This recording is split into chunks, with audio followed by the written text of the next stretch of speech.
অতি দ্রুত সময়ের মধ্যে সকল নিরপরাধ বিডিআর সদস্যকে মুক্তি দেওয়ার দাবি জানাই এবং বাংলাদেশের সাধারণ জনগণকে প্রস্তুত থাকার আহ্বান জানাই। যদি কোনো প্রকার টালবাহানা ঘটে আমরা অবশ্যই রাজপথে নেমে আসব এবং সেখানে দাঁড়িয়ে যে বিচার প্রক্রিয়া তৎকালীন বিচারপতি কিন্তু জন আকাঙ্ক্ষার বিরুদ্ধে গিয়ে বক্তব্য দিয়েছিলেন, যেটি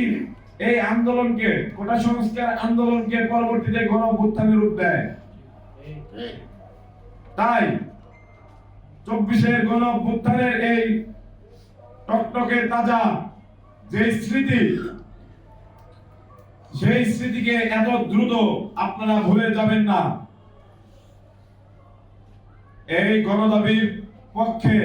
আপনাদের কার্যক্রম আমরা প্রত্যাশা করি এবং অতি দ্রুত সময়ের মধ্যে সকল নিরপরাধ বিডিআর সদস্যকে মুক্তি দেওয়ার দাবি জানাই এবং বাংলাদেশের সাধারণ জনগণকে প্রস্তুত থাকার আহ্বান জানাই। যদি কোনো প্রকার টালবাহানা ঘটে আমরা অবশ্যই রাজপথে নেমে আসব এবং আজকের মধ্যেই আপনারা এই যে 19 তারিখ শুনানির তারিখ আছে, তার আগে আজকের মধ্যে আমাদের কর্মসূচি ঘোষিত হবে এবং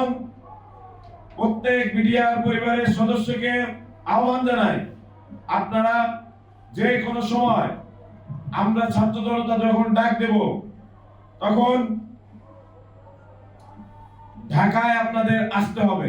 এবং ঢাকাবাসী সহ সারা বাংলাদেশের যত ছাত্র নাগরিক আছে প্রত্যেকের প্রতি আহ্বান, বাংলাদেশের এই স্বাধীনতা এবং সার্বভৌমত্ব রক্ষার জন্য এবং ন্যায় বিচার প্রতিষ্ঠার জন্য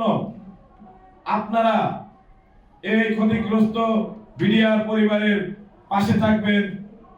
এবং সেই প্রত্যাশা রেখে আমি আমার বক্তব্য এখানেই শেষ করছি।